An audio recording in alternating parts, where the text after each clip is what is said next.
لال بھی کام نا اصل میں یہ اتار کے ادھر لگا دیں. اچھا ٹھیک ہے. اور تو سن دیں لوہاں دو ویسے انشاءاللہ. بس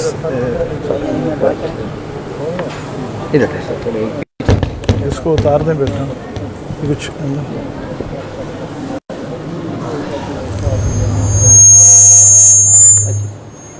اور ٹھیک ہے ٹھیک ہے یہ لگتا صحیح وہ لگے گا. مائک دکھا مائک دکھا. جی ٹھیک ہے ٹھیک ہے.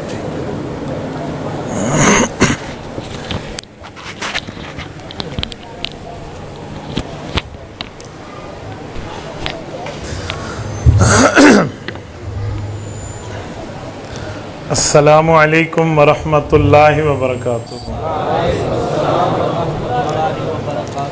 آپ اس کا ایکو بند فرما دیں. ڈبلنگ بند ہو, دھمک بند ہو, بالکل سادہ ہو. الحمدللہ وحدہ والصلاة والسلام علی من لا نبی بعدہ. اما بعد فاعوذ باللہ من الشیطان الرجیم. بسم اللہ الرحمن الرحیم. وَأَمَّا بِنِعْمَةِ رَبِّكَ فَحَدِّثْ. عن ابی ہریرہ رضی اللہ تعالی عنہ قال ان النبی صلی اللہ علیہ وسلم یقول فضلت علی الانبیاء بست اوتیت جوامع الکلم ونصرت بالرعب واحلت لی الغنائم وجعلت لی الارض مسجدا وطہورا وارسلت الى الخلق کافہ وختم بی النبیون. رواہ الامام الہمام المسلم فی صحیحہ.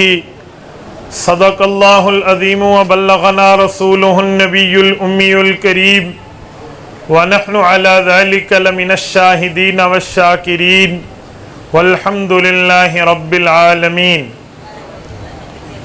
جا زندگی مدینہ سے جھونکے ہوا کیلا شاید کہ حضور خفا ہے مناکیلا. کچھ ہم بھی اپنا چہرہ باطن سنوار لیں ابو بکر سے وہ آئین عشق و وفا کیلا. دنیا مسلمہ پر بہت ہی تنگ ہو گئی فاروق اعظم کے دور کے وہ نقشے اٹھا کیلا. جن سے گناہ نے ہمیں محروم کر دیا عثمان کی ذات کے وہ زاویے شرم و حیا کیلا. مغرب کی گلیوں میں مارا مارا نہ پھر اے گدائے علم جا اور دروازہ علم سے خیرات جا کے لا. معزز دوستو, آج 27 جون 2021 بروز اتوار ہے. یہاں مدرسہ فیض القرآن جامع مسجد محمدی جامپور ضلع راجن پور میں حضرت مولانا محمد اسلم سلمی دامت برکاتہم کی دعوت پرخلوص پر حضرت مولانا محمد ابو بکر عبداللہ مولانا عبد القدیر اللہ ان دونوں کی عمروں میں برکات عطا فرمائے. حضرت مولانا قاری عبدالحی رحمۃ اللہ تعالی علیہ کی اس گلشن میں ان حضرات کی دعوت اور میزبانی میں آپ کی خدمت میں موجود ہوں. میرے دوستو, توجہ آپ نے میری طرف رکھنی ہے اور اپنی آنکھوں سے میری آنکھوں میں آنکھیں ڈال کر آپ نے بات سننی ہے. میں نوجوان آدمی ہوں اور نوجوان باتیں کرتا ہوں, لیکن کرتا اس وقت ہوں جب سامنے چہروں پر بھی جوانی جھلک رہی ہو. اگر آپ نے توجہ کامل رکھی تو بحمد اللہ بفضل اللہ انشاءاللہ میں آپ کا وقت ضائع نہیں ہونے دوں گا. میرے دوستو, میں نے آپ کی خدمت میں سورۃ والضحیٰ کی آخری آیت نمبر 11 تلاوت کی ہے اور گلدستہ احادیث میں صحیح مسلم جلد اول سے سیدنا عبد الرحمن بن صخرہ حضرت ابو ہریرہ رضی اللہ تعالیٰ عنہ کے واسطے سے حدیث پاک کو پڑھا ہے. دعا فرمائیں اللہ رب العزت اس آیت اور اس حدیث پاک کی روشنی میں حق اور سچ بیان کرنے کی توفیق عطا فرمائے, اور جب حق بیان ہو جائے پھر اللہ قبول کرنے کی توفیق عطا فرمائے. معزز دوستو, رسول پاک صلی اللہ علیہ وآلہ وسلم کی ہستی اس کائنات میں اللہ پاک جل و علا نے وہ واحد طرز پر تخلیق فرمایا ہے کہ ان جیسا نہ ان سے پہلے ہے نہ ان کے بعد میں ہے۔ پہلے اور بعد تو اس کا ہوتا ہے جس کے لیے پہلے اور بعد کا تصور کیا جائے۔ رسول اقدس صلی اللہ علیہ وسلم اللہ کی مخلوقات میں الاول بھی ہیں الآخر بھی ہیں۔ جب رسول اللہ اس کائنات کے اول ہیں تو حضور سے پہلے کون ہوگا، اور جب اس کائنات میں آخر ہیں تو رسول اللہ کے بعد کون ہوگا؟ اس لیے اول و آخر کا مخلوقات میں رسول اللہ کے ساتھ کسی قسم کا کوئی ہمسری ہمیں نظر نہیں آتی۔ آپ قرآن کریم کھولیے، قرآن کریم کے آخر میں اسماء الرسول کھولیے، رسول اقدس صلی اللہ علیہ وسلم کے اسماء گرامی کھولیں تو وہاں ایک نام الاول ملتا ہے، ایک نام الآخر ملتا ہے۔ الاول کا معنی پہلا، الآخر کا معنی آخری۔ سوال اٹھتا ہے اگر حضور پہلے ہیں تو آخری کیسے ہیں، اور اگر آخری ہیں تو پہلے کیسے ہیں؟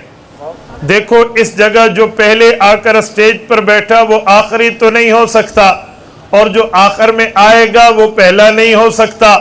تو اللہ رب العزت نے حضور پاک کے اسماء گرامی میں یہ اسم کیسے فرما دیا کہ الاول پہلے بھی ہیں الآخر آخری بھی ہیں؟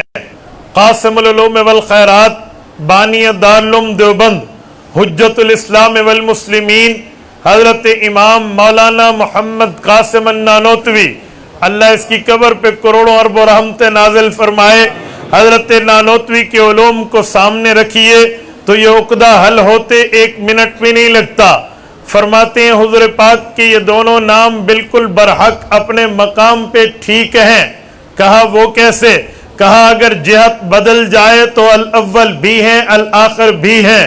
یہ کائنات شروع ہوئی ہے، اس کائنات میں سب سے پہلے حضور پاک کو بنیاد بنا کر کائنات میں رنگ بھرا گیا ہے، اور اس کائنات میں سب سے آخر ہوگی تو آخری نبی آخری امت کا بن کے جو نمائندہ اللہ کا تشریف لائے گا وہ بھی رسول اللہ آخری ہیں۔ تو حضور پاک وجود میں اول ہیں، ظہور میں آخر ہیں۔ الاول بھی ہیں الآخر بھی ہیں۔ کہا الاول ہیں تو پہلے نظر کیوں نہیں آئے؟ چلو ہم الآخر تو مانتے ہیں کہ انبیاء میں آخری ہیں، لیکن اول ہوتے تو پہلے نظر آتے۔ آسمان دنیا میں نبوت کی منصبت پر ہمیں حضرت آدم تو حضور سے پہلے نظر آتے ہیں، حضرت نوح نظر آتے ہیں، حضرت موسیٰ و عیسیٰ، دانیال، یوسف و یعقوب و ابراہیم و اسماعیل علیہم السلام نظر آتے ہیں۔ ہمیں حضور پاک تو نظر نہیں آتے، تو الاول کیسے ہیں؟ حضرت نانوتوی نے ایک مثال دی اور کمال کر کے رکھ دیا۔ فرمایا بعض اوقات الاول ہوتا ہے لیکن نظر بعد میں آتا ہے۔ کہتے ہیں وہ کیسے؟ کہا اگر تم کسی صفحے پر گول دائرہ لگانا چاہتے ہو تو اگر آپ کا ارادہ ہے کہ میں ٹیڑھا گول دائرہ لگاؤں تو ہاتھ سے لگا لو، اگر چاہتے ہو بالکل سیدھا زاویے کے مطابق گول دائرہ لگاؤں تو یہ دائرہ آپ کو کسی آلے سے لگانا پڑے گا۔ اس آلے کا نام پلکار ہے، پلکار سے دائرہ بنتا ہے۔ پلکار کی 2 نوک ہوتی ہے، ایک نوک اس کی اپنی ہوتی ہے، ایک چونچ میں پینسل رکھنی پڑتی ہے۔ جب 2 آ جائیں پھر پہلی چونچ کو اوپر رکھتے ہیں، پھر پینسل کی طرف کو گھماتے ہیں۔ جب پینسل کی طرف کو گھمائیں تو دائرہ بالکل فٹ ان فٹ مکمل ہو جاتا ہے۔ کہا جب آپ نے پلکار کو رکھا، جو اس کی پہلی نوک کاغذ کے اوپر آئی، پہلی نوک رکھنے سے ایک دائرہ لگتا ہے، ایک ڈاٹ لگتا ہے، ایک نقطہ لگتا ہے، اس نوک سے ایک نشان بنتا ہے، لیکن وہ نشان نظر نہیں آتا۔ پھر اس کے بعد پلکار کو سیدھا کر کے بندہ گول دائرہ بناتا ہے۔ دائرہ بنتا بعد میں ہے لیکن نظر پہلے آتا ہے، وہ ڈاٹ بنتا پہلے ہے لیکن نظر تب آتا ہے جب پلکار کو اٹھا لیا جائے۔ کہا اسی طرح حضور پاک وجود میں اول ہے۔ حضور پاک کو پہلے اللہ نے تخلیق کا ارادہ کاملہ فرما دیا، اس کے بعد دائرہ نبوت مکمل کر کے دنیا میں بھیجا۔ جب دائرہ مکمل ہوا پھر حضور آئے ہیں۔ حضور پاک وجود میں اول ہوئے، ظہور میں آخر ہوئے۔ یہ بات نہیں کی جا سکتی کہ پہلے نظر نہیں آئے. میرے دوستو، ہمارے پاک پیغمبر کا مقام اور مرتبہ، درجہ، رتبہ، حیثیت اور ویلیو یہ ہے، حضور پاک الاول بھی ہے، الآخر بھی ہیں. یوں تو انبیاء کرام دنیا میں کئی آئے ہیں، لیکن میرے پاک پیغمبر سب سے آگے، سب سے اعلیٰ و اشرف ہیں. میرے دوستو، میں اس بات پہ دلیل دیتے ہوئے آپ کی خدمت میں آیت اور حدیث پاک پیش کرنے لگا ہوں جو میں نے خطبے میں پڑھی ہے. اللہ رب العزت فرماتے ہیں وَأَمَّا بِنِعْمَتِ رَبِّكَ فَحَدِّثْ. اے پاک پیغمبر، اللہ نے آپ پہ نعمتیں کی ہیں، اللہ نے آپ پہ کرم کیا ہے، اللہ نے آپ پہ فضل کیا ہے، اللہ نے آپ پہ احسانات کی ہیں، امتحان کیا ہے. اس احسان کو، اس امتحان کو، اس نعمتوں کو آپ عوام کے سامنے رکھیے، امت کے سامنے رکھیے، انہیں بتائیے میرے رب کا یہ کرم ہے، اللہ نے مجھے یوں نعمت دی ہے، اس تاج سے مجھے تاجور بنایا ہے، اس درجے سے مجھے تاجدار بنایا ہے. آپ کا کام ہے بیان کرنا. فضل الباری علی شرح البخاری میں حضرت علامہ شبیر احمد عثمانی رحمہ اللہ اس آیت سے استدلال کرتے ہوئے لکھتے ہیں، فرمایا رب کائنات نے ارشاد فرمایا وَأَمَّا بِنِعْمَتِ رَبِّكَ فَحَدِّثْ. اللہ نے آپ پہ بیان، اللہ نے جو آپ پہ نعمت کی ہے، فحدث، اسے بیان کیجئے. فرمایا فحدث سے لفظ حدیث نکلی ہے، پیغمبر حدیث میں اللہ کی نعمتوں کو بیان کرتے ہیں. وَأَمَّا بِنِعْمَتِ رَبِّكَ فَحَدِّثْ. پیغمبر کی ذات اقدس احادیث پاک میں، احادیث مقدسہ میں، اقوال مقدسہ میں، فرامین مصطفیٰ میں اس نعمتوں کا بیان موجود ہے. آئیے حضور پاک پہ وہ نعمتیں کون کون سی ہیں جو اللہ نے رسول اللہ پر کی ہیں. میں آپ کی خدمت میں کسی پیر فقیر کی بات پیش نہیں کر رہا، کسی عام مولوی اور عالم کی بات پیش نہیں کر رہا، میں کسی فقیہ و محدث و مفسر کی بات پیش نہیں کر رہا، میں کسی مفتی اور مجتہد کا قول نہیں پڑھ رہا. میں آپ کے سامنے حدیث پاک کی مایہ ناز کتاب صحیح مسلم، جس کو امام مسلم ابن الحجاج القشیری المتوفى 241 ہجری نے تحریر فرمایا ہے، جب 8ویں سال میں عالم اس کتاب کو پڑھ لیتا ہے اس کے سر پہ دستار فضیلت سجتی ہے. میں اس کی جلد اول سے حضرت ابو ہریرہ کی روایت کو کوٹ کرنے لگا ہوں. اللہ کے رسول کا فرمان حضرت ابو ہریرہ پیش فرماتے ہیں، اللہ کے رسول نے فرمایا فضلت علی الانبیاء بست. ایک طرف انبیاء کی جماعت ہے، ایک طرف محمد اقدس کی ذات ہے. فرمایا اگر جماعت انبیاء کو ذات رسول اللہ کا فرق دیکھنا ہو تو 6 چیزیں ایسی ہیں جن کا فرق آپ کو انبیاء میں اور رسول اللہ کی ذات میں ممتاز طور پہ، واضح طور پہ آپ کو کیٹاگریلی نظر آئے گا کہ یہ واضح ہے، یہ بالکل مبین ہے، یہ مبین ہے، مبین ہے. اور اس کے ساتھ واضح طور پہ مبرہن کر کے ان 6 فرقوں کو دیا گیا ہے. پہلا فرق کیا ہے؟ فرما اوتیت جوامع الکلم. باقی انبیاء کو رب نے ایک ایک کلمات دیے تھے، مجھے اللہ نے کلمہ جامعہ دیا ہے. ونصرت بالرعب. اللہ پاک نے مجھے 1 مہینہ کی مسافت پہ وہ روب و دبدبہ عطا فرمایا ہے. میرا دشمن 1 مہینہ مجھ سے دور ہوتا ہے لیکن میرے روب سے مرعوب ہوتا ہے، میرے پریشر سے پریشر رائز ہو جاتا ہے. اور اس کے بعد وَجُعِلَتْ لِيَ الْأَرْضُ مَسْجِدًا وَطَهُورًا. میرے اللہ نے پہلے انبیاء کو نماز پڑھنے کے لیے معبد خانے متعین کر کے دیے تھے کہ عبادت کرنی ہو معبد خانے میں کرو، عبادت کرنی ہو عبادت خانے میں کرو. لیکن میرے اوپر کرم کیا، جُعِلَتْ لِيَ الْأَرْضُ مَسْجِدًا. رب نے پوری کائنات کی زمین کو میرے لیے جائے سجدہ بنا دیا ہے. وَطَهُورًا. چوتھی چیز یہ ہے، رب العزت نے اگر پانی میری امت کو نہ ملے، وہ وضو اور غسل نہ کر سکے، تو اللہ نے وضو اور غسل کے بدلے میں تیمم کرنے کے لیے مٹی کو قابل طہارت بنا دیا ہے. وَأُرْسِلْتُ إِلَى الْخَلْقِ كَافَّةً. اللہ پاک پہلے انبیاء کو بھیجتے تھے ایک بستی پہ، ایک علاقے پہ، ایک قوم کی طرف، ایک قبیلے کی طرف، ایک شہر کی طرف، ایک قوم کی طرف. لیکن مجھے بھیجا ہے وَأُرْسِلْتُ إِلَى الْخَلْقِ كَافَّةً. پوری کائنات کی طرف جب میں آ گیا، ایک ایک فرد کی طرف طرف ایک ایک بندے کی طرف ایک ایک بندی کی طرف بوڑھے جوان کی طرف بچے عورت کی طرف رب العزت نے مجھے نبی بنا کر بھیج دیا ہے. یہ 5 چیزیں مجھے کیوں دی ہے؟ وختم بی النبیون. چھٹی ممتاز چیز یہ ہے کہ رب العزت نے مجھے آخری نبی بنایا ہے. میرے بعد نیا نبی نہیں آئے گا. نعرہ تکبیر، تاجدار ختم نبوت، عظمت رسالت، عظمت صحابہ، عظمت اہل بیت، دینی مدارس، دینی مدارس، وفاق و مدارس عربیہ پاکستان. نعرہ تکبیر. یہ 6 چیزیں مجھے دی اور پورے انبیاء کرام سے مجھے رب نے ممتاز کر دیا. ماشاءاللہ. اب میں آپ کے سامنے ان 6 چیزوں کو کھولنے لگا ہوں. وقت نے اگر مجھے فرصت دی تو میں ان 6 چیزوں پر کلام کروں گا، ورنہ میں اس پر پہلی بات پہ شروع کر رہا ہوں. حضور پاک نے فرمایا اوتیت جوامع الکلم. اللہ نے مجھے جوامع الکلم دیے ہیں. جوامع الکلم کیا ہے؟ جوامع جمع جامع کی ہے، کلم جمع کلمتن کی ہے. ایک واحد ہے، ایک جمع ہے، ایک سنگولر ہے، ایک پرولر ہے. سنگولر کی دلالت ایک پہ ہے، پرولر کی دلالت سب پہ ہے. واحد ایک کے لیے ہے، جمع سب کے لیے ہے.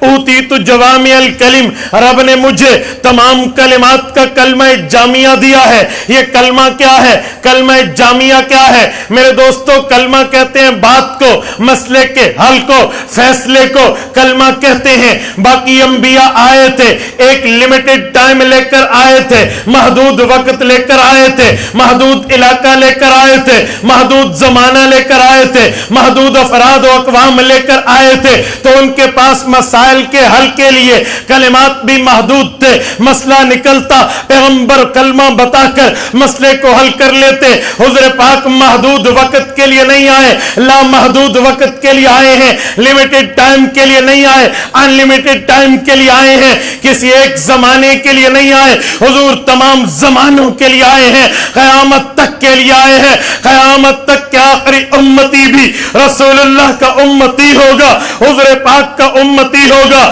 رسول اقدس صلی اللہ علیہ وسلم ان سب کے نبی ہیں. جب کہ حضور پاک کے امت کے افراد کی تعداد لامحدود ہے، امت کے اقوام کی تعداد لامحدود ہے، لوگوں کی تعداد شمال سے باہر ہے، بے حد و بے انتہا ہے. تو اللہ پاک نے ان میں مسائل تو رکھنے تھے. اب امت نے مسائل کو حل کرنا ہے، امت نے مسائل کا جواب لینا ہے. امت نے مسائل کو حل کر کے اپنے شب و روز کی زندگی، لیل و نہار کو، دن رات کو، سردی اور گرمی کو، اپنے معاملات کو سالو کرنا ہے. تو یہ سال کیسے ہوگے جب مسائل کروڑوں اربوں ہیں، جب مسائل اربوں خربوں ہیں؟ تو اس کے لیے الفاظ بھی اربوں خربوں چاہیے، حدیث پاک بھی اربوں خربوں چاہیے، آیات قرآنی کی تعداد بھی ارب خرب میں چاہیے. لیکن ہم دیکھتے ہیں قرآن کریم کی آیات کی تعداد 6666 علی اختلاف الاقوال ہے،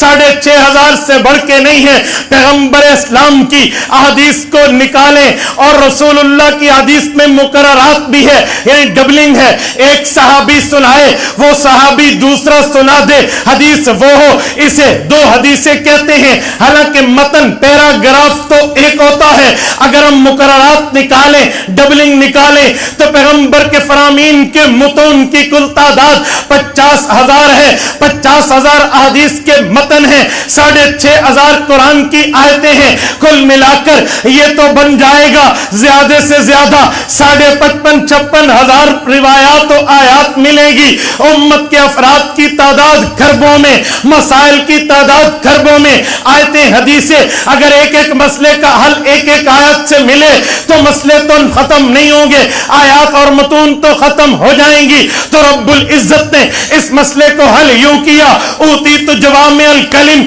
پیغمبر کو کلمہ نہیں دیا، کلمہ جامعہ دیا ہے. ہے, کلمہ کہتے ہیں بات ایک ہو, مسئلہ ایک حل ہو, بات ایک ہو, مسئلے ایک کا جواب ہو, لیکن کلمہ جامعہ کہتے ہیں بات ایک ہو, مسئلے کئی حل ہو, حدیث ایک ہو, مسائل کئی حل ہو. پچھلے نبیوں کو کلمہ ملا تھا کہ وہ صرف نبی تھے, حضور کو کلمہ جامعہ ملا ہے کہ حضور نبی بھی ہیں, آخری نبی بھی ہیں. نعرہ تکبیر, عظمت رسالت, عظمت صحابہ, عظمت قرآن, مذہب اسلام, عقیدہ حیات النبی, جن کا ہے اونچا بولے عقیدہ حیات النبی, عقیدہ حیات النبی, ترجمان جناب حضرت مولانا پرویز قریشی. پچھلے انبیاء کو ایک ایک کلمہ ملا کہ مسائل کی تعداد کم تھی, میرے پاک پیغمبر کو مسائل کی تعداد کئی ملی تو کلمات جامعہ ملے, حضور حدیث ایک فرمائیں گے, مسئلے کئی حل ہو جائیں گے, آیت ایک ہوگی, کئی مسائل کا جواب ہوگی, اور اسی طرح مسئلے قیامت تک نکلتے آئیں گے, علماء قرآن اور حدیث کی شکل میں حل بتاتے آئیں گے. سیدنا علی المرتضی رضی اللہ تعالیٰ عنہ کی حدیث پاک جامع ترمذی جلد اول ابواب فضائل القرآن میں موجود ہے. ولا ينقضي عجائبه ولا يخلق عن كثرت الرد ولا يشبع منه العلماء. فرمایا قرآن کریم اور حدیث پاک کے علوم وہ ہیں, ولا ينقضي عجائبه, قیامت آ جائے گی, اس کی عجیب مسئلوں کا عجب ختم نہیں ہوگا. ولا يشبع منه العلماء, علماء بیان کرتے جائیں گے, کبھی یوں نہیں کہیں گے کہ دل اکتا گیا ہے. ولا يخلق عن كثرت الرد, ان علوم کو بار بار دہرایا, سنایا, پڑھایا جائے گا, لیکن کبھی قرآن اور حدیث کے علوم پرانے نہیں ہوں گے کہ یہ پرانے ہو گیا, یوں نہیں ہوگا. ولا يخلق, کپڑا پہنتے نا کہتے تبلی و يخلق اللہ, اللہ تیرے جسم پہ پرانا کر دے, یہ دعا ہوتی ہے کہ تیری لمبی زندگی ہو, تو یہ بھی وہی ہے. ولا يخلق عن كثرت الرد, کبھی پرانا نہیں ہوگا. رمضان المبارک میں قرآن کریم ہم تراویح میں سنتے ہیں, کبھی کسی نے کہا ہے حضرت اس دفعہ کوئی نیا قرآن سناؤ, پچھلے بار بھی تو یہی سنایا تھا. کبھی کسی نے نہیں کہا قرآن دیکھ کر پڑھو اپنا مزہ ہے, قرآن کریم حفظ میں پڑھو اپنی لذت ہے, قرآن نوافل میں پڑھو اپنی راحت ہے, قرآن کریم تراویح میں سنو علیحدہ روحانیت ہے. ولا يخلق عن كثرت الرد, تو حضور کو کلمہ جامعہ ملا ہے, بات ایک ہوگی, مسئلے کئی حل ہو جائیں گے, آیت ایک ہوگی, مسئلے کئی حل ہو جائیں گے. اور میرے دوستو, ان مسائل میں حل کیسے ہوگا؟ اگر کوئی بندہ پوچھ لے مثلا کہ مولانا کوئی ایک دو چار مثالیں ہمیں بھی دے دیں, حضور کی بات ایک ہو, مسئلے کئی حل ہوں. چلو میں ایک دو مثالیں اس پر رک کے پیش کر دیتا ہوں, یہ علمی مسئلہ ہے لیکن میں عوامی لہجے میں عرض کرتا ہوں, توجہ رکھنا. صحیح بخاری جلد اول کتاب الآداب, سیدنا انس ابن مالک رضی اللہ تعالیٰ عنہ کے چھوٹے بھائی کا ایک بلبل نما, ایک چڑیا قسم کا پرندہ تھا, وہ فوت ہو گیا. اللہ کے رسول حضرت انس ابن مالک رضی اللہ عنہ کے گھر اکثر تشریف لے جاتے تھے. جب اس بار تشریف لے گئے تو اس بچے کو دیکھا جس کا نام عبدہ, عبید, عبید اللہ, کئی نام آتے ہیں, اسے دیکھا تو اللہ کے رسول صلی اللہ علیہ وسلم نے اس بچے کے چہرے پہ غم دیکھا تو حضور پاک فراست ایمانی سے سج گئے کہ اس کا پرندہ مر گیا ہے, یہ ادھر ادھر ہوا ہے. تو حضور پاک نے اس بچے کو مخاطب کر کے ایک جملہ فرمایا, یا ابا عمیر ما فعل النغیر, ابو عمیر تیری بلبل کا کیا بنا؟ اس نے جواب دیا وہ فوت ہو گئی. یہ حدیث ایک ہے. حافظ ابن حجر اسقلانی فتح الباری میں اس حدیث کے تحت لکھتے ہیں اخذ منہ 60 مسئلتن, فرمایا فقہاء و محدثین نے اس حدیث سے 60 مسائل کو حل کیا ہے.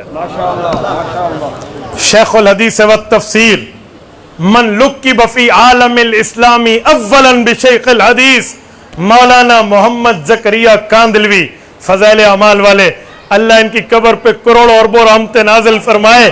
ان کی کتاب بخاری کی شرح الکنز المتواری اٹھائیے، وہ فرماتے ہیں اخذ منہم مئات مسئلۃ، فرمایا اس سے 100 مسائل کو حل کیا گیا ہے۔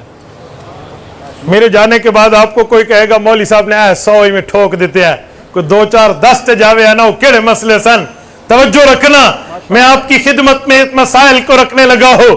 فقہاء و محدثین لکھتے ہیں ان مسائل، ان احادیث پاک سے کئی مسائل کا استنباط ہوتا ہے۔ فرمایا کہ سب سے پہلے اللہ کے رسول نے جب اس بچے سے بات شروع فرمائی ہے تو فرمایا یا ابا عمیر، ابو عمیر فرمایا، کہا ابو عمیر کا معنی عمیر کا ابو، عمیر کا ابو تو تب ہوتا جب اس کی شادی ہوتی، شادی کے نتیجے میں عمیر پیدا ہوتا تو یہ اس کا والد ہوتا اور اس کی کنیت بنتی ابو عمیر، پھر اس سے بات بنتی، حالانکہ اس کا نام تو عبیدہ یا عبید اللہ ہے، اس کو حضور پاک نے شادی سے پہلے ابو عمیر کیوں فرمایا، کنیت کیوں دی ہے؟ کسی بندے کو، کسی بندی کو بیٹے کے نام سے، بیٹی کے نام سے، والد کے نام سے، والدہ کے نام سے آپ تشبیہ دے کے اضافت دے کر پکاریں، مثلا اس کو کہیں وہ بندہ جو فلاں کا ہے، اضافت جسے انگلش میں کہتے ہیں possessive sentence، یہ اضافت دے کر بات کریں تو اس کو اضافت کہتے ہیں۔ اضافت کنیت تب بنتی ہے جب اس کا بیٹا بھی ہو اور وہ بیٹے کا باپ بھی ہو۔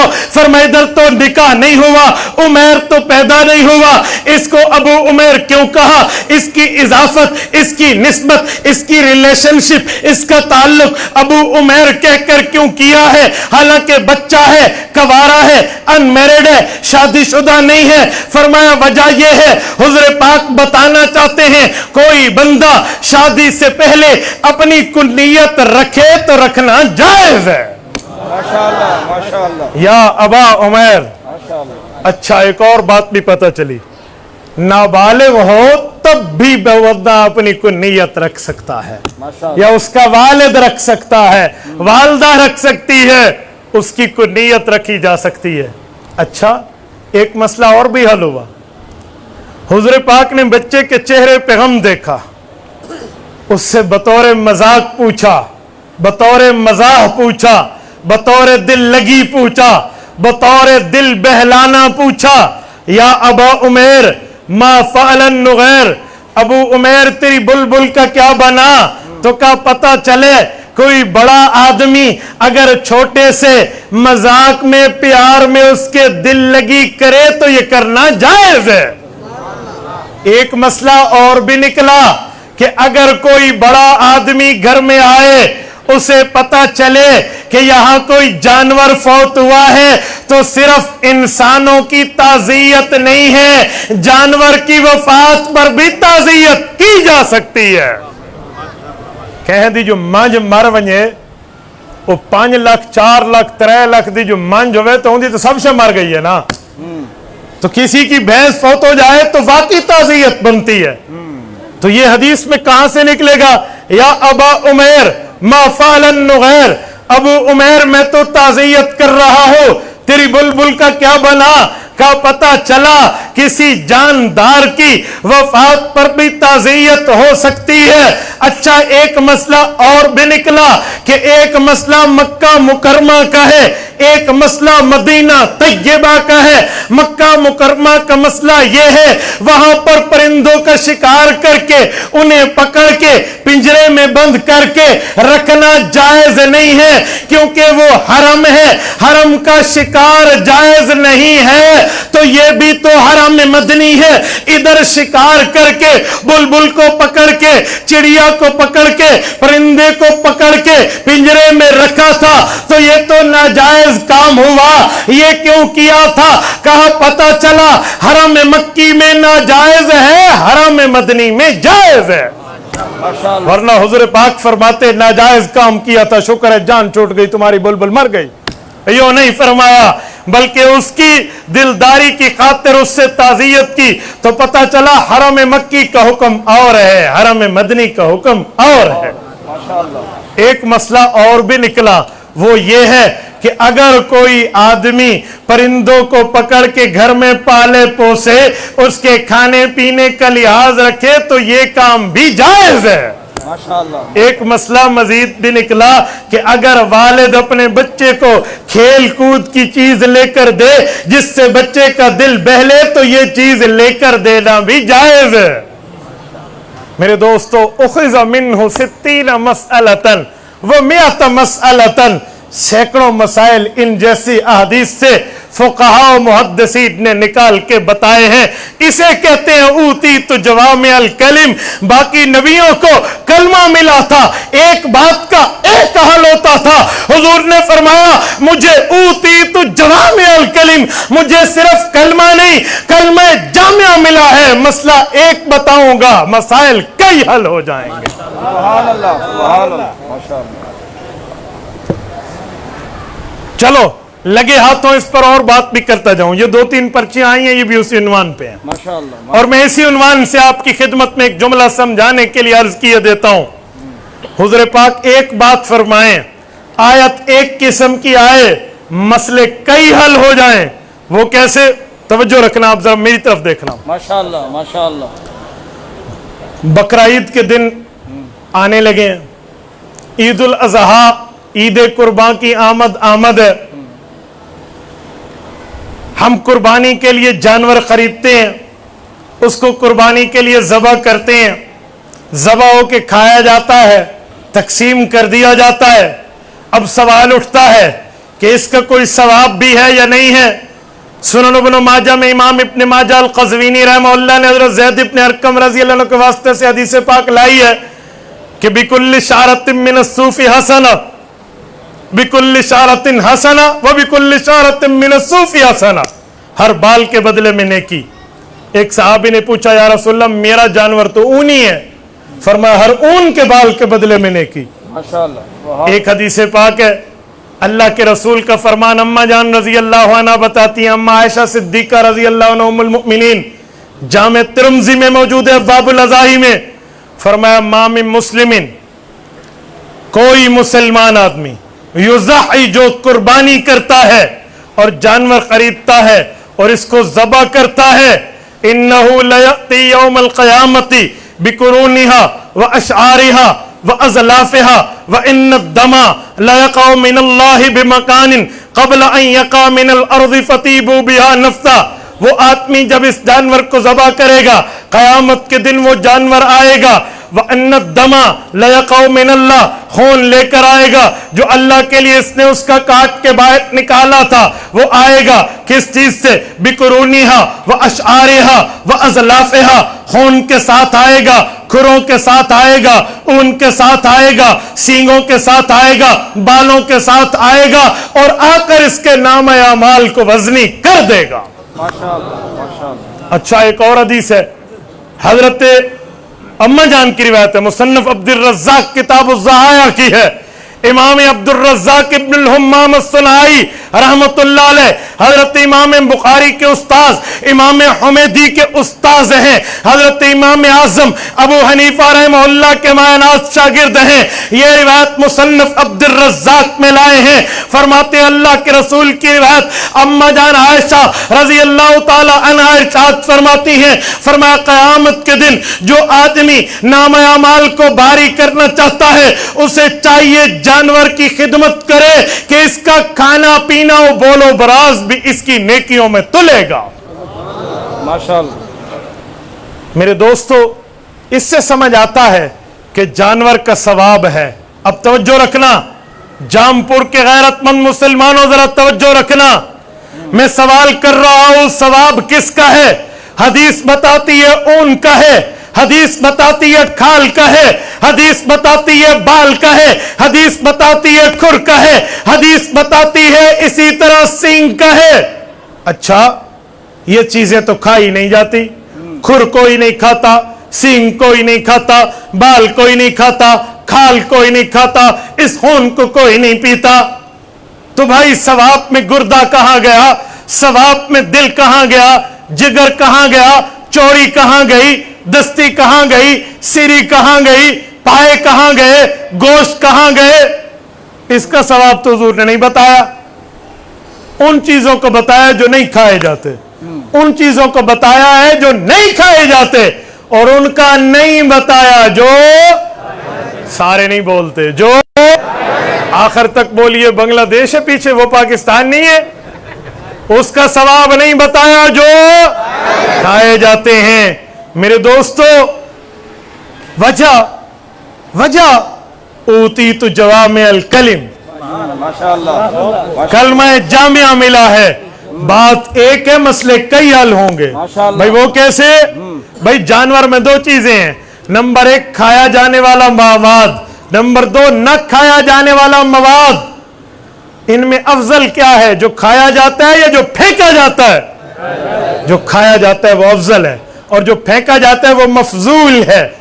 کھر پھینکے جاتے ہیں، سینگ پھینکے جاتے ہیں، بال عام طور پہ کھانے میں کسی کام کے نہیں ہے، اون کھانے میں کسی کام کی نہیں، اور بات ہے دباغت ہو کر کوئی چیز بنے گی، اسی طرح وہ خون بھی کسی کام کا نہیں ہے۔ تو حضور پاک نے چھوٹی چیز کا ثواب بتایا ہے، بڑی کا نہیں بتایا۔ وجہ اب توجہ رکھنا، اب میں مسئلے کو حل کرنے لگا ہوں۔ ماشاءاللہ، یہاں 1 منٹ رک جانا، یہیں پر رکنا، میں ایک مثال یہیں پر، چلو پہلے اس کو طے کرنا پھر اگلا دیتا ہوں۔ میں نے کہا پیغمبر اسلام کو کلمہ جامعہ ملا ہے، کلمہ جامعہ کا مطلب بات ایک فرمائیں گے، حل کئی جگہ استعمال ہوگا، ایک درجہ چھوٹے کا ہے، ایک درجہ بڑے کا ہے، جو چھوٹے کو درجہ ملتا ہے تو بڑے کو خود بخود مل جاتا ہے۔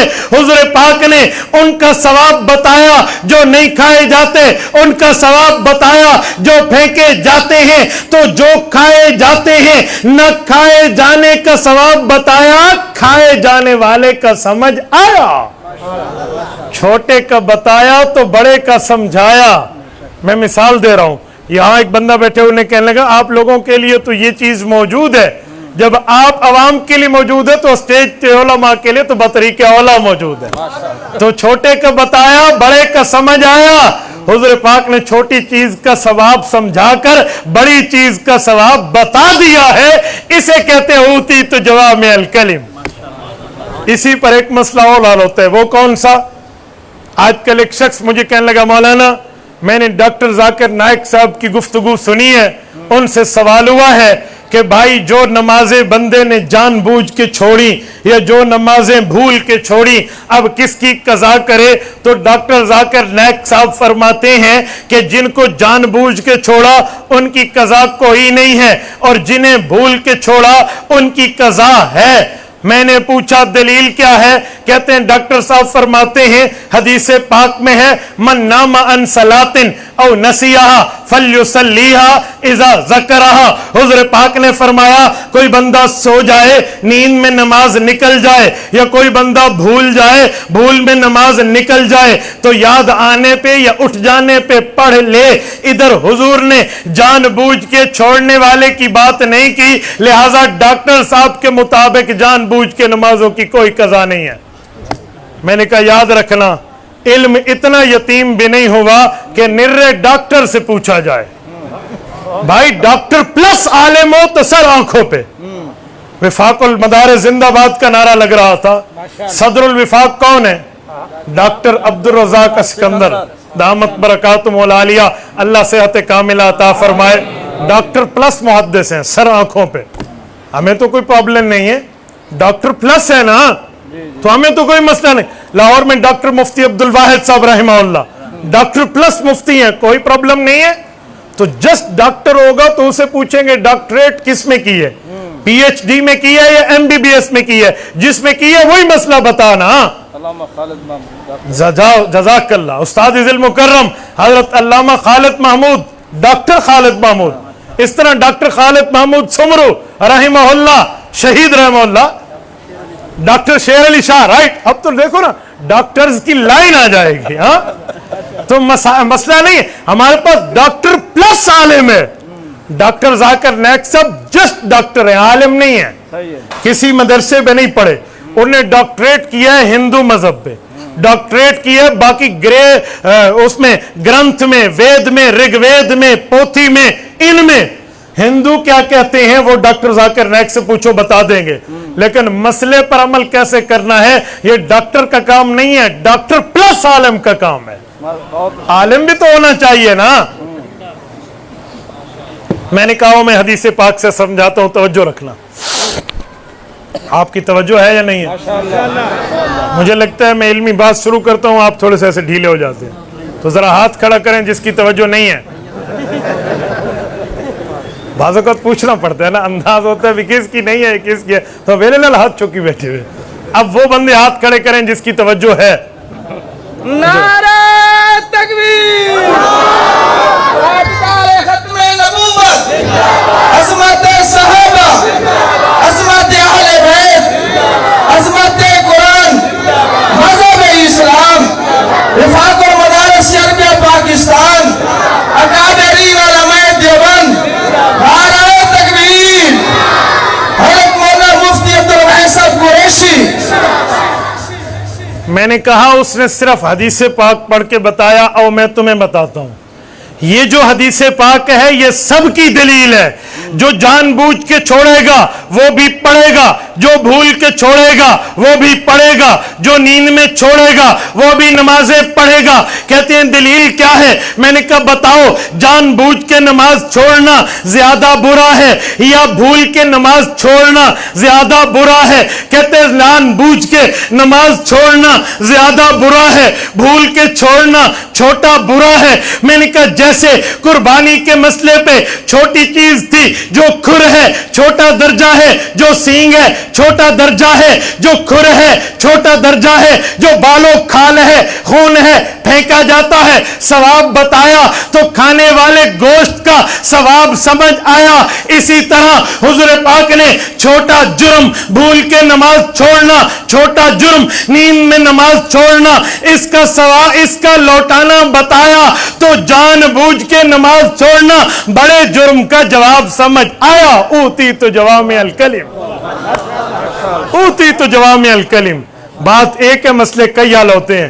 لگے ہاں تو اس پر ایک اور مسئلہ بھی دیتا جاؤں. آپ کا اور میرا نظریہ ہے، آپ کا اور ہمارا نظریہ ہے وفات کے بعد انبیاء کرام اپنی قبور میں زندہ ہیں یا نہیں ہیں؟ ہاتھ کھڑا کیجیے عقیدہ حیات النبی پر. عقیدہ حیات النبی، غیرت سے جواب دیجیے. حیات النبی. ہاتھ کھڑے کر کے مجھے جواب دیجیے ایک بار پھر. عقیدہ حیات النبی، عقیدہ حیات النبی. کھل کے کہنا چاہیے. میں تو بعض اوقات کہتا ہوں کہ ہمارے جلسے میں اگر مسلمان آتے ہیں تو بولیں، مہمان آتے ہیں تو خیر دلائل سنیں. ہم مہمانوں سے مخاطب نہیں ہیں، ہم مسلمانوں سے مخاطب ہیں. ماشاءاللہ. توجہ. اپنا عقیدہ ہو تو کھل کے اظہار کرنا چاہیے. کسی سے پوچھو تیری قوم کیا ہے، باپ دادے تک بندہ بتا دیتا ہے. کس سے پوچھے تیری زبان کیا ہے، سب کچھ بتا دیتا ہے. پوچھے علاقہ کیا ہے، وسیب کی سب کچھ بتا دیتا ہے. پوچھے آپ کا مذہب اور مسلک کیا ہے، جی سب بس مسلمان ہے. بھائی دو باتیں ہیں، یا تو عقیدے سے ناواقف ہے یا تجھے عقیدہ بتانے سے بغض ہے. نہ ہمیں بغض ہے اور نہ علماء دیوبند عقیدے سے ناواقف ہے. ہم سب ساتھی پورے ایمان سے اور جذبے سے اور پوری طاقت سے جواب دے. عقیدہ حیات النبی. ابھی آواز نہیں ہے، ٹریفک چوک تک جانی چاہیے. عقیدہ حیات النبی. جوانو جوانی کا جواب دو. عقیدہ حیات النبی. بزرگوں احترام سے جواب دو. عقیدہ حیات النبی. جن کا ارادہ جنت پر جانے کا ہے وہی بولے عقیدہ حیات النبی. جزاکم اللہ، جزاکم اللہ. یہ جو ہم عقیدہ حیات النبی پر بات کرتے ہیں، ہمارا عقیدہ اور نظریہ ہے کہ وفات کے بعد انبیاء کرام اپنی قبروں میں زندہ ہیں. خصوصاً سرور کائنات صلی اللہ علیہ وسلم وفات حسرت آیات کے بعد گنبد خضرا کے سائے میں روضہ اقدس میں قبر مبارک میں یوں زندہ ہیں کہ اگر قبر پہ حاضر ہونے والا صلاۃ و سلام پڑھے تو رسول اللہ خود سنتے ہیں. ہم سے سوال ہوتا ہے کہ نبی زندہ ہے، اس لفظ کے ساتھ حدیث تو موجود ہے. مسند ابی اعلیٰ جلد نمبر 6 صفحہ نمبر 124، اہل انبیاء احیاء فی قبورہم یصلون، صحیح حدیث موجود ہے. لیکن آیت میں نبی کا لفظ نہیں ہے، شہید کا لفظ ہے. ایسا ہے یا نہیں ہے؟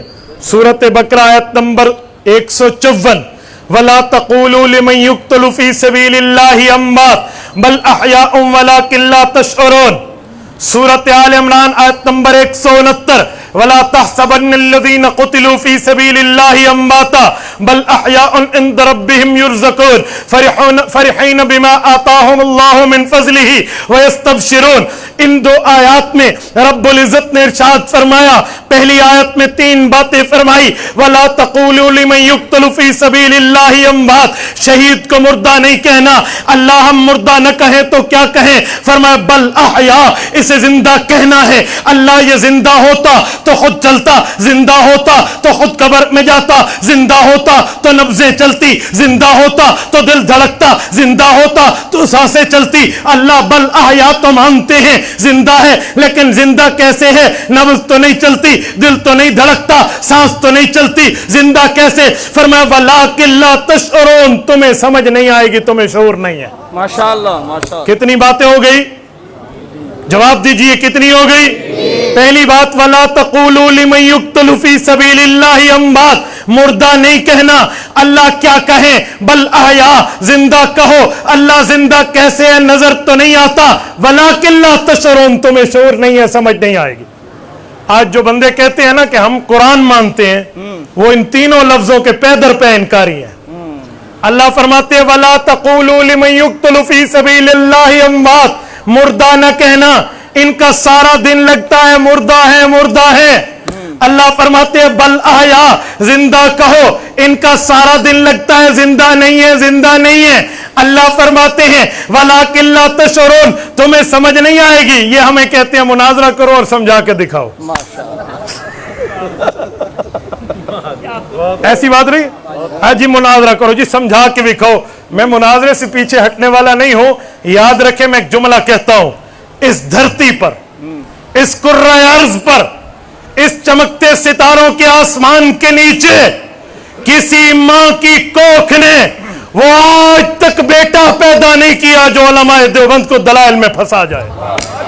مناظر اسلام حضرت مولانا عبدالواحد نقشبندی، مناظر اسلام حضرت مولانا عبدالواحد صاحب قریشی، اکابرین علماء دیوبند، اکابرین علماء دیوبند، عقیدہ حیات النبی. تو دلیل کی دنیا میں بات کرنا بہت آسان ہے، ایسے باتیں کرنا اعتراض. سنیے ذرا، تو جب ہم یہ دلیل دیتے ہیں کہ رب نے فرمایا مردہ نہیں کہنا، رب نے فرمایا زندہ کہنا ہے، رب نے فرمایا تمہیں سمجھ نہیں آئے گی مانو. ایک بندہ مجھے پوچھنے لگا مولانا سمجھ کیوں نہیں آئے گی؟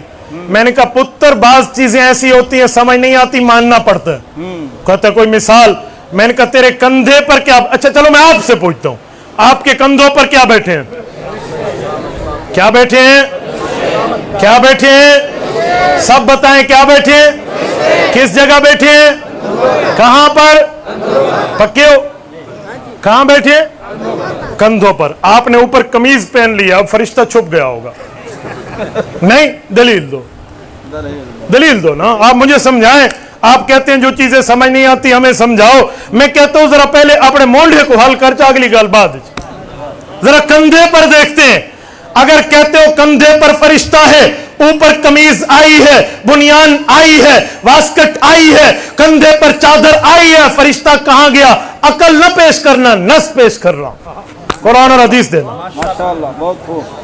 اچھا جب بچے کو بندہ یہاں بٹھائے، فرشتے دی باہر تے بیٹھیں دا پوتر.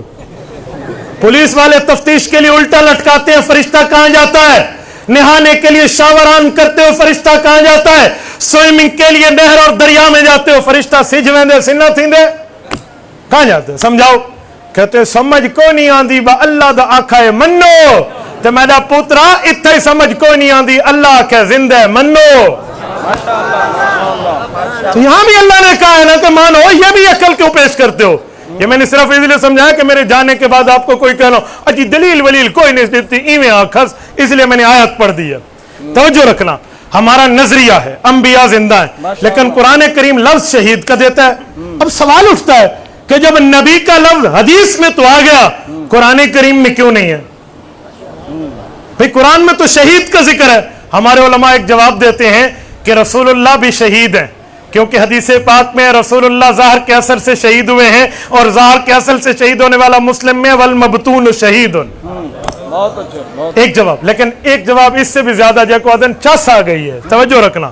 ہم نے کہا سنو، ہم نے قربانی پہ بتایا تھا، قربانی میں ان اعضاء کو جن کو جانور کا کھایا نہیں جاتا، مثلا کھر ہے، بال ہے، اون ہے، کھال ہے، اللہ کے رسول نے ان کا ثواب بتایا ہے، لیکن گوشت کا ثواب نہیں بتایا جسے کھایا جاتا ہے. جواب تھا چھوٹے درجے کا ثواب بتایا جسے پھینکا جاتا ہے، بڑے درجے کا ثواب سمجھ آیا جسے کھایا جاتا ہے. کیوں جی؟ اوتی تو جوامع الکلم، حضور کو کلمہ جامعہ ملا ہے، لفظ ایک ہے، مطلب کئی حال ہوتے ہیں. نمازوں پر آئیں، جو بھول کے چھوڑی ان کا لفظ تو ہے، لیکن جو جان بوجھ کے چھوڑی ان کی قضا کا لفظ نہیں ہے. ہم نے کہا جو بھول کے چھوڑی یہ جرم چھوٹا ہے، جو جان بوجھ کے چھوڑی وہ جرم بڑا ہے. جب چھوٹے جرم کا جرم کا کفارہ بتایا کہ ان کی قضا کرو، تو بڑے جرم کا بطریق اولا سمجھ آیا کہ اس کی قضا کرنی پڑے گی. کیوں جی؟ اوتی تو جوامع الکلم، حضور کو کلمہ جامعہ ملا ہے، لفظ ایک ہے،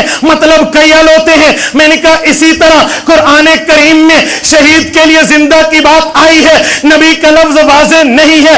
اجی کیوں نہیں ہے؟ میں نے کہا اسی لیے کہ شہید کا درجہ چھوٹا ہے، نبی کا درجہ بڑا ہے. شہید کا رتبہ چھوٹا ہے، نبی کا رتبہ بڑا ہے. شہید کا مرتبہ چھوٹا ہے، نبی کا مرتبہ بڑا ہے. شہید کا درجہ چھوٹا ہے، نبی کا درجہ بڑا ہے. شہید مؤمن ہے، نبی ایمان ہے. شہید مسلم ہے، نبی اسلام ہے. شہید مذہب ماننے والا ہے، نبی مذہب لانے والا ہے. شہید قرآن پڑھنے والا ہے، نبی قرآن سنا کر اتار کے اللہ کے فرشتوں کا دیا ہوا تمہیں پہنچانے، سنانے، بتانے، سمجھانے والا ہے. تو رب العزت نے شہید کا ذکر کیا، چھوٹے کی حیات بتائی، نبی کی بڑی حیات خود بخود سمجھ آئی. بھئی کیوں؟ اوتی تو جوامع الکلم، پیغمبر کی ذات کو کلمہ جامعہ ملا ہے، لفظ ایک ہوگا مطلب کئی ہوں گے.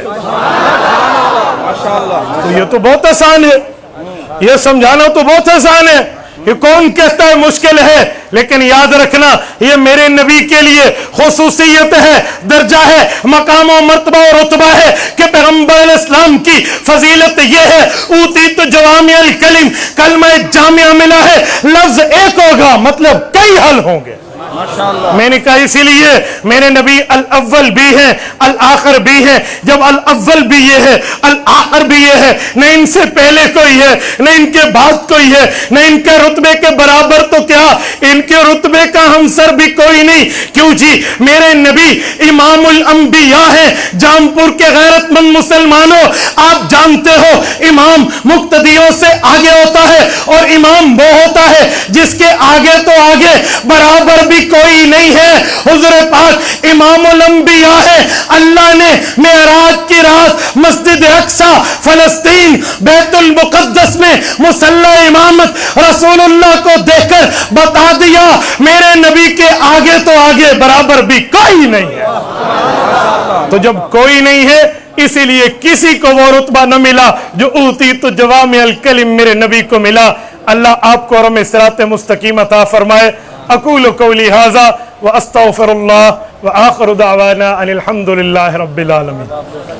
جی میں دیتا ہوں، بیان ختم کیا ہے، پرچیاں تو ختم نہیں کی.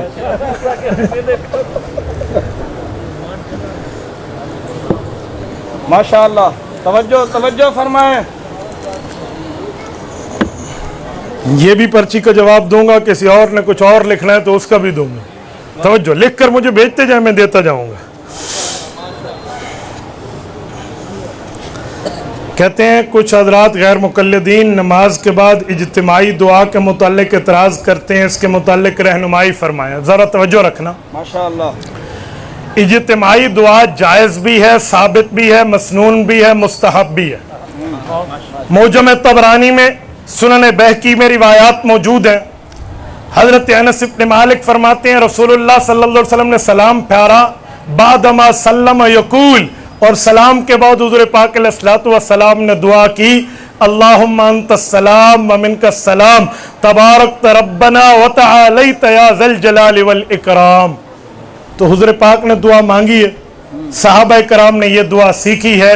پتہ چلا حضور پاک نے اونچی بھی مانگی ہے اور سب کو سنا کے بھی مانگی ہے.